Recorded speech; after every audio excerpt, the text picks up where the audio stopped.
గిరిజన అభివృద్ధి శాఖ ఆల్ ఇండియా బంజారా సేవా సంఘం ఆధ్వర్యంలో యాదాద్రి భువనగిరి జిల్లా నారాయణపూర్ మండల కేంద్రంలో బుధవారం నిర్వహించిన శ్రీ సంత్ సేవాలాల్ మహారాజ్ 285వ జయంతి ఉత్సవాలలో కార్యక్రమాలలో మున్గోడు శాసనసభ్యులు కోమటిరెడ్డి రాజగోపాల్ రెడ్డి ముఖ్య అతిథులుగా పాల్గొన్నారు. గిరిజన అభివృద్ధి శాఖ ఆల్ ఇండియా బంజారా సేవా సంఘం ఆధ్వర్యంలో యాదాద్రి భువనగిరి జిల్లా నారాయణపూర్ మండల కేంద్రంలో బుధవారం నిర్వహించిన శ్రీ సంత్ సేవాలాల్ మహారాజ్ 285వ జయంతి ఉత్సవాల కార్యక్రమంలో మున్గోడు శాసనసభ్యులు కోమటిరెడ్డి రాజగోపాల్ రెడ్డి ముఖ్య అతిథులుగా పాల్గొన్నారు. ఈ సందర్భంగా ఆయనకు గిరిజన సాంప్రదాయంతో స్వాగతం పలికారు. అదేవిధంగా గిరిజనులు, గిరిజన అభివృద్ధి శాఖ అధికారులు అనంతరం ఎమ్మెల్యే కోమటిరెడ్డి రాజగోపాల్ రెడ్డి మాట్లాడుతూ ఆ కాలంలోనే అహింస పద్ధతి గురించి సమాజానికి తెలియజేసిన గొప్ప వ్యక్తి అని, జంతు బలి లాంటి మూఢనమ్మకాలను, మత్తు పానీయాలకు బానిసలవుతున్న ప్రజలను మోటివేట్ చేయడానికి ఎన్నో ఉద్యమాలు చేశారని ఆయన సేవలను కొనియాడారు. అంతటి మహానుభావుడు జయంతి వేడుకల్లో పాల్గొనడం నా అదృష్టంగా భావిస్తున్నానని అన్నారు. గత ప్రభుత్వం తండాలను పంచాయతీలుగా మార్చింది గాని పంచాయతీ భవనాలను నిర్మించడానికి నిధులు ఇవ్వలేదని, గిరిజన తండాలో నెలకొన్న సమస్యలను పరిష్కరిస్తానని హామీ ఇచ్చారు. అదేవిధంగా మున్గోడు నియోజకవర్గంలో బంజారా భవనం నిర్మాణానికి కృషి చేస్తానని, సేవాలాల్ స్ఫూర్తితో నేను కూడా మున్గోడు నియోజకవర్గంలో బెల్ట్ షాపులను మూసివేయించానని తెలిపారు.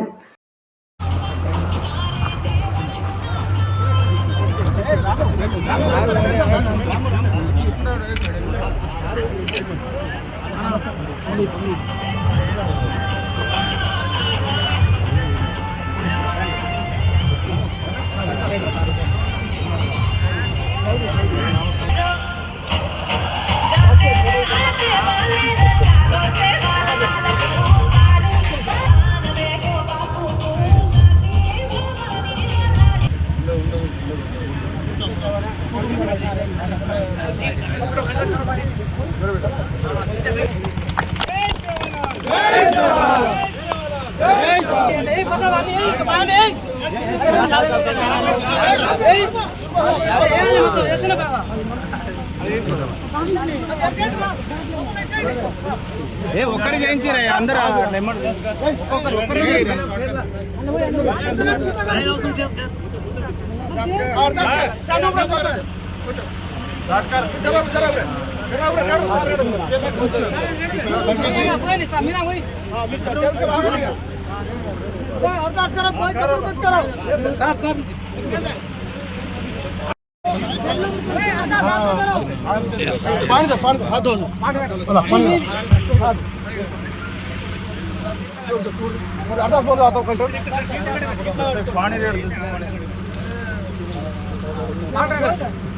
पानी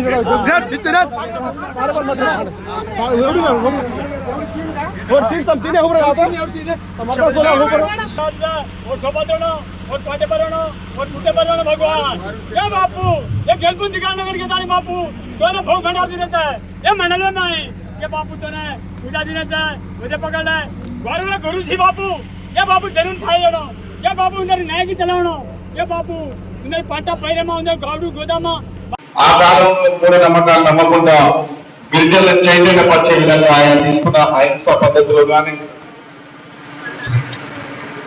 బానిసలుగా మారిన మత్తు పదార్థాల నుంచి, గిరిజనులని మూఢనమ్మకాల నుంచి, జంతువుల నుంచి నేను సేవల నుంచి చదివినప్పుడు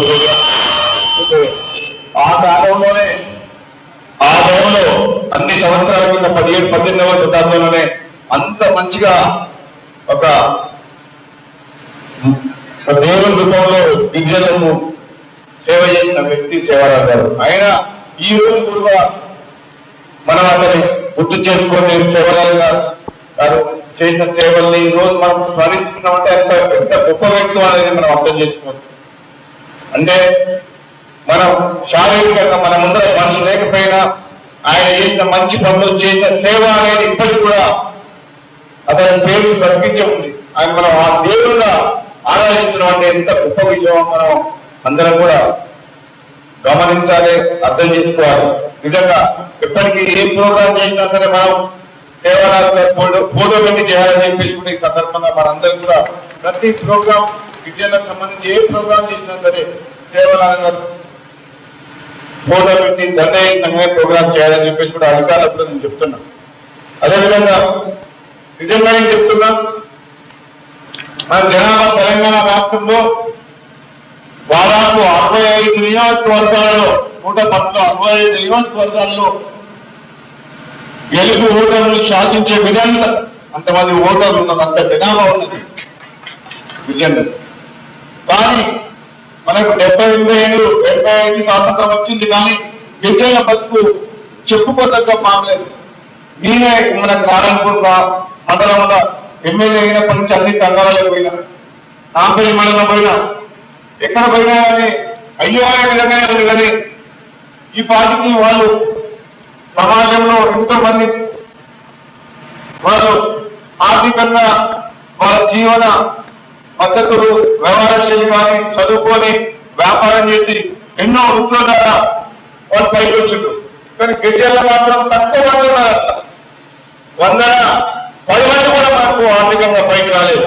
కానీ మనం ఇప్పుడు మన సమాజం మన అందరం కూడా కులము మతం అనేది కాదు, పేదరికంలో ఉన్న గిరిజనులను ఆడుకొని మరి బంజారా భవనానికి లేకపోతే ఇంకో కులం వాళ్ళు వస్తే ఏ కులానికో భవనం ప్రకటించండి. ఎక్కడ కట్టిండు అంటే